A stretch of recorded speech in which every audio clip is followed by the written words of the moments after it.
some old rednecks were, they weren't that old, but there was a few of them. Hey, that's a good picture, sweetheart. They went out hunting together, and they decided to go to this place that they'd heard about. So they were out looking for the place, and they come across this big hole in the ground. And it was pretty big, and they looked down in it, and they were trying to figure out how deep it was because they couldn't see the bottom. So one of them said to the other, said, you know, let's find something out here and go ahead and throw it down there, figure out how deep it is when we hear it crash. And so they went looking in the bushes around the hole, and one of them found a transmission and said, hey, let's go ahead and throw this transmission in there. So they, all three of them got up and lifted up the transmission, threw it in the hole, and were listening to it, trying to listen for the crash. Didn't hear nothing. But here in a second, the bushes behind him started rustling real loud, and soon a goat came through there going full speed, running to the hole, and went head first into the hole without any hesitation. And so they were all sitting there trying to figure out what happened, and a farmer come up and said, hey, did you guys ever see a goat around here? And they said, you know, funny you should ask that, because we were standing here, and a goat came running out of that bushes there and ran head first without hesitation into that hole. And he said, there's no way that could have happened, because I had him chained to a transmission.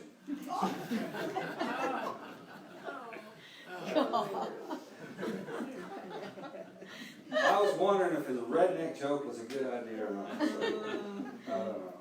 Anyway.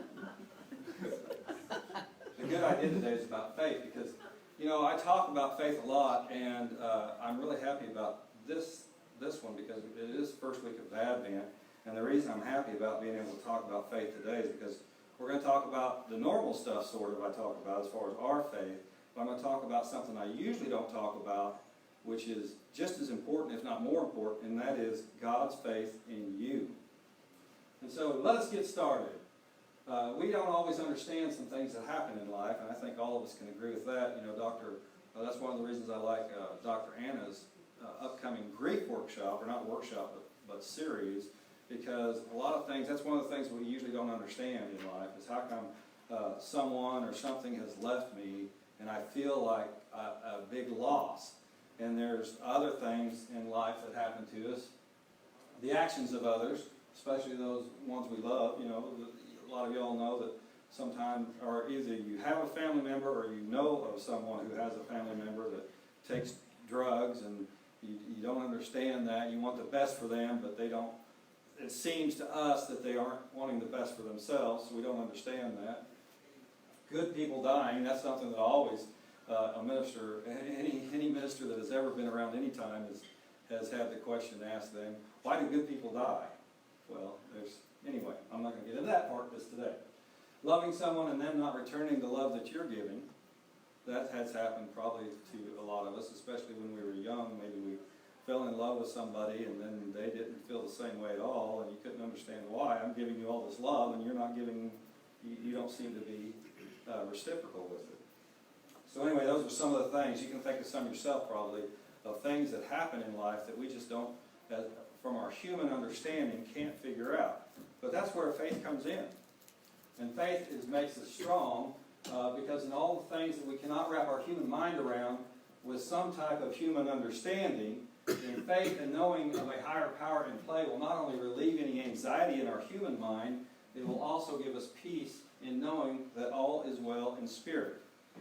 And sometimes we forget that all is well in spirit. And we get so caught up in what is going on around us that we forget that all is well in spirit. And the reason that we need to remember that and know that is because that's where our peace comes from. Our inner peace. We have to have that inner peace, which Reverend Francis is going to talk about more next week. It's the second week of the Advent. But we have to start with faith. If we don't start with faith and of knowing that there is a higher power in this world at work, then we will not understand a full peace. And we won't understand what's going on. And we don't have to understand it in our human mind necessarily.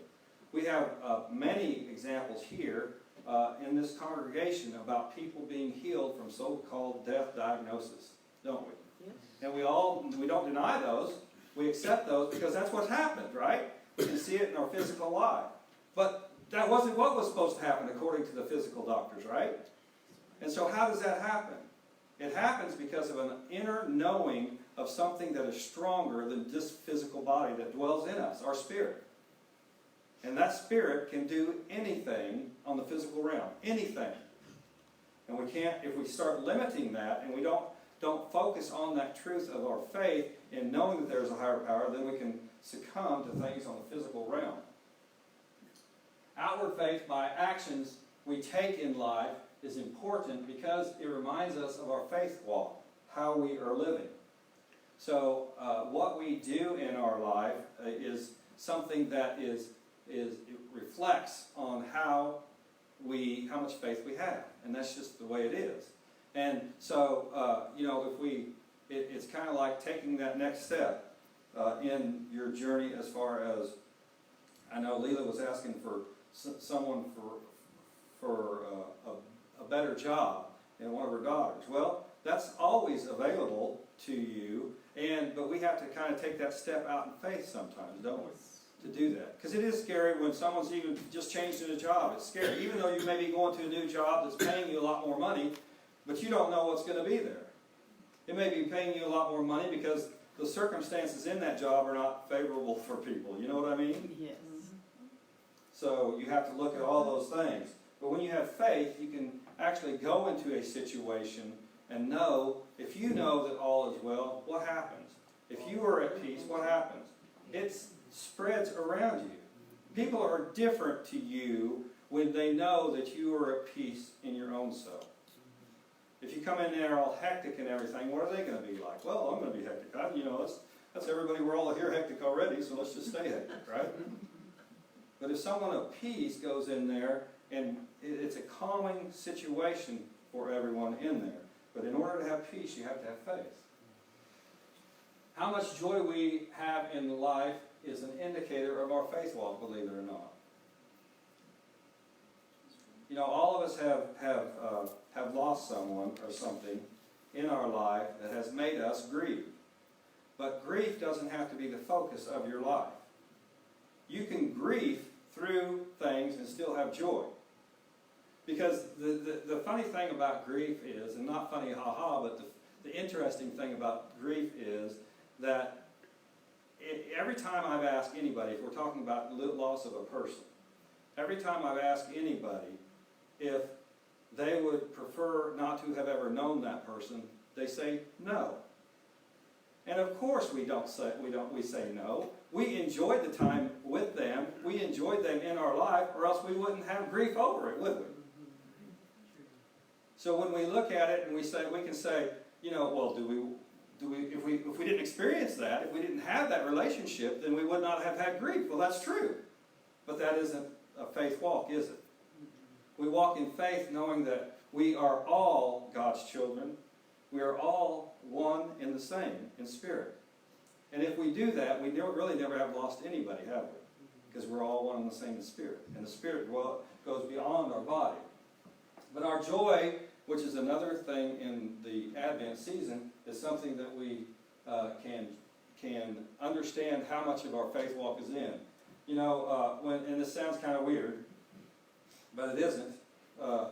When my mother, when we were at the hospital and we heard the news about they had gone in there to find out what, she had had a problem for quite a while, and the doctors couldn't figure it out, and they went in there and found out, they did a surgery, and went in there and found out that she had stomach cancer, and it had spread everywhere. And I guess with this type of cancer, and maybe all types of cancer, I'm not sure, but when they opened her up, when the oxygen touched it, it's just like it spread like wildfire. And so the doctor came out and said, there's nothing that I can do. He said, and he was kind of sheepish because he was, I wouldn't say ashamed, but disappointed in himself that he hadn't found it earlier, because this was going on for probably a year and a half. And so, anyway, when we found that out, it made us all sad, my brother and my sister and myself. And we were actually in a circle crying.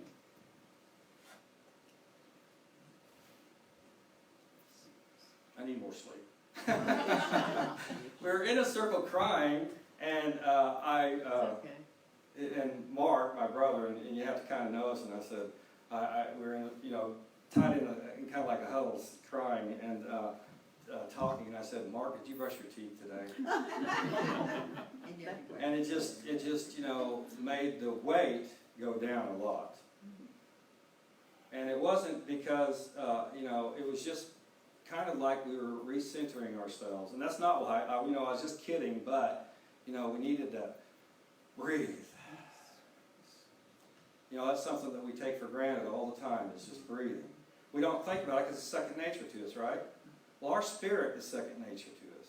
But we can't take advantage of it by not ever recognizing it. We always breathe because that's a part of our human existence, a part of our body. But we don't have to walk in faith. It's a choice that we get. And it's a great choice because if we choose to walk in faith, then we will receive the benefits of being in faith. This is something that Fillmore has, and I was really glad to see this. For some reason I had never looked this up. And because some other ministers use this that are a little bit different. Christianity, as far as the general sense, as far as hell and damnation and all this, and you have to have the favor of God. Well, I was glad to read this. And this is his description of the favor of God in the revealing word. It says, God, our good realized through faithful obedience, which it could be God realized through faithful obedience. The orderly unfoldment in mind and body that results from meditation and prayer. In other words, and people get kind of, I think sometimes we get caught up in meditation and prayer. Oh, well, I have to take time to meditate in prayer. Well, why don't you do that every step you take? It's not something that you have to set aside necessarily. But if you haven't, you're not used to it, then maybe you do, and that's okay, whichever way. A blessing that comes to us through obedience to Spirit. So sometimes we get that, especially as children, we'll get someone will be doing something that they really shouldn't be doing, and they ask you to come along, and you get that kind of feeling in your stomach, I shouldn't probably do this. That's Spirit saying, hey, this isn't really what I want you to do. The bringing about of an inner spiritual strength, resulting in the development of all parts of mind and body. And so the favor of God is essentially grace. People don't look at it like that. They think that and it's kind of like a lot of people in Christianity being saved. It's not something, a physical act that you have to do. Grace is always given to us. It is a physical act in the way that we have to act in our life. We have to live our life, but it's not a physical act like, God, please save me. Please let me have your favor. It's not that, because it's always with you. So, the first step of taking an idea of faith and changing your life is when that feeling in the pit of your stomach says, no, don't do it. Don't do it. And believe it or not, guess what has happened right then? You've been saved in the Christian sense. You've changed your mind to go on a path of spiritual obedience. And, some people don't like that word, but you're following the guidance of Spirit. You've decided to do that instead of doing something that is not best for you or everybody else. Right? As sons and daughters of God, which we should know that we are sons and daughters of God, we claim our spiritual existence, the favor of God, by showing our faith in all things that we do. It's not hard. See, that's what I think some people get hung up on, saying, well, I got to give up my drinking, my smoking. Well, maybe you should, but, you have to give up all this stuff. It's not about that.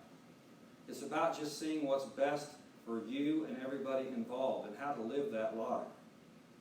When we're praying for other people, what's the best idea for us to do?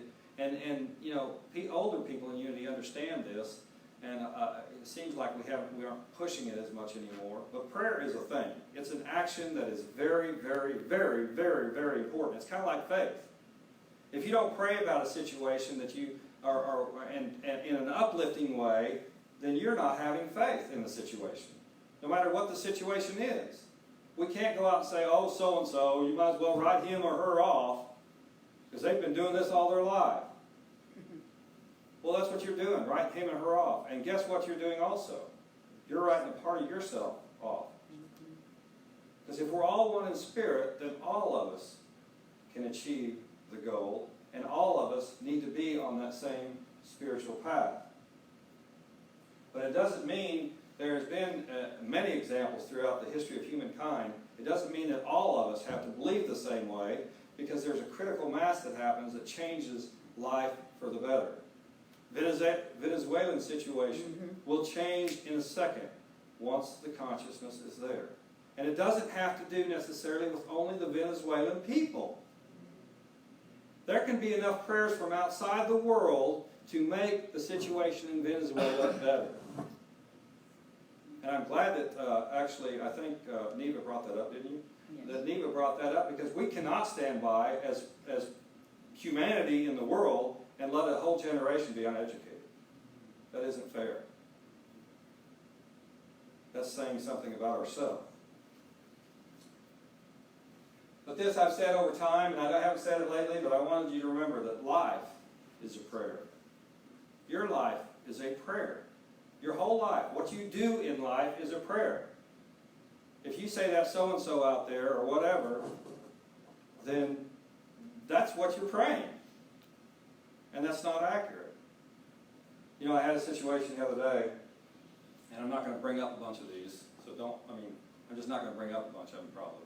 But I had a situation where one of the inmates was threatening me the other day, and I didn't do anything about it, and one of the other guards said, was looking at me like, well, what are you going to do? And I didn't do anything about it. I just let it pass. And I was thinking about it, and I was thinking, well, next time, you know what, I'm going to say, well, are you threatening me? And then have him realize what he's doing, and then, take some punitive action. But I'm glad I didn't go back, I haven't seen him since, because I'm thinking, that isn't maybe the best thing either. Trying to recognize, I think, when we are taking actions that are against that pit of our stomach feeling, is better than trying to build on the situation and make it not necessarily worse, but have punitive action. You know what I'm saying? So in other words, it's kind of like the idea of, well, do you spank your kid for everything you don't like that they do? Of course not, you don't. But do we look at everybody in that same light? Do we love everybody? And that's something that we have to kind of think about. That's kind of hard to do sometimes, isn't it? Especially if things thrown in front of you, whatever, they think different, they act different, we don't like it. Is it going off? No, your hand in the flame. Oh, it's okay. It's warming me up, actually. God measures and doles out blessings according to our faith. Now, that's a tough thing to swallow sometimes, but it's true. We get as much blessings as much as we have faith. So, well, how did that millionaire or billionaire that kind of cheats everybody, how did he get all his billions? Because he's been focusing on money. That's, to be quite honest, and that's it. What we focus on is usually what we get. But if we focus on, here's the deal about faith though, if we focus on our faith walk, then that opens up everything, not only financial, but everything in life. Everything. And sometimes, as far as, I know that there's a lot of parents in here, and sometimes as parents, we know that we have to have enough faith for not only ourselves, but for others in our family, don't we? It's not that for them to change their ways, it's for us to see them in the light. That's the important thing, because when we do that, things change. And this is the part I wanted to get to. God has faith in you, which we don't think about very often. God has enough faith in you to send you here to do the specific thing that you were supposed to do. And only you can do it. That's the weird thing about it. Well, you think with Spirit, with all of Spirit, they send even identical twins. They are sent here to do something different for the betterment of humanity. And if we don't do that, then humanity suffers. Grace allows us to miss the mark. Yeah, that's a neat picture. Yet still win the race. So all that means is no matter what you've done to this moment in time, no matter what it is, you still have the favor of God. God is still counting on you to do what you were sent here to do. And that may be simple, maybe what some people say is hard, but it's simple for you to do. And God has faith that you're going to do that.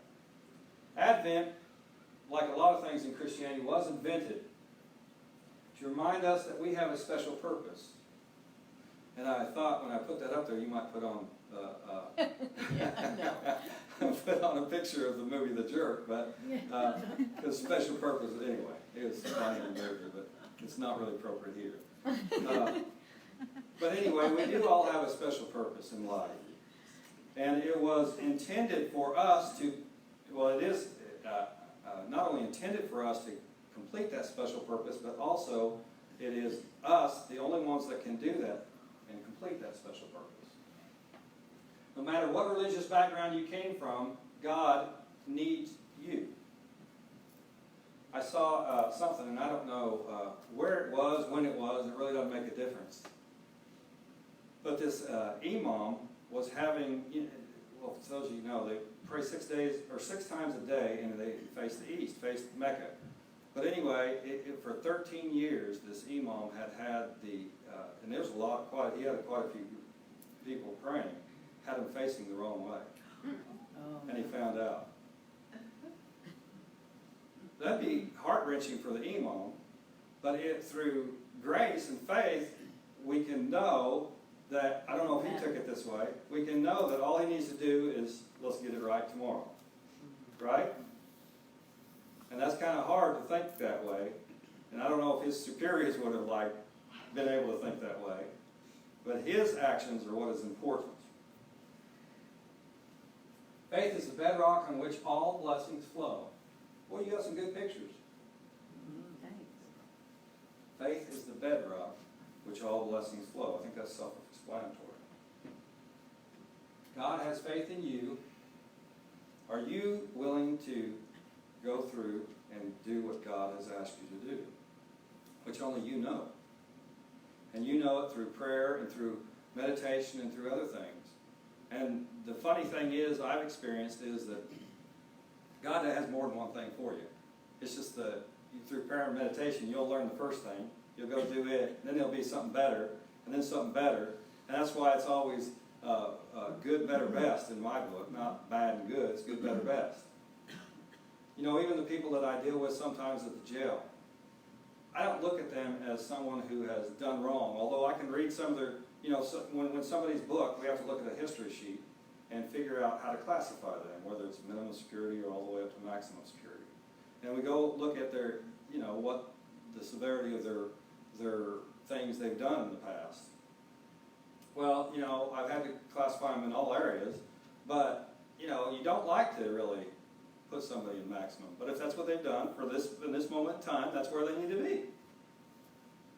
But it doesn't mean that they're not the same as any one of us. I walked a few people over to a different part of the jail the other day, and they had to have leg irons and shackles all the way around.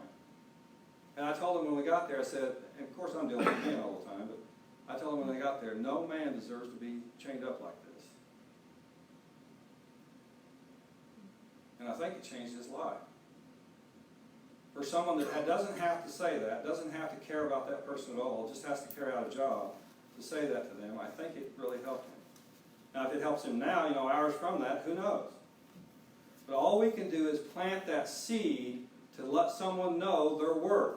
That God has something in store for them that is better than what they're doing right now. And when we allow God to be in charge of our life, in our life, not that it's a pre-planned, predestined life by any means. It's pre-planned and predestined by you because you have free will to do what you want to do. But to know that God is in your life is an important thing to know. Because if you live life thinking that nobody cares about you, nobody really has ever helped you or anything, then what's the use, You can get stuck in that. And it's not ours to stick people in that. We need them as much as they need us. I offer you this blessing today, and if you receive it, say amen, please. Amen. Thank you. And so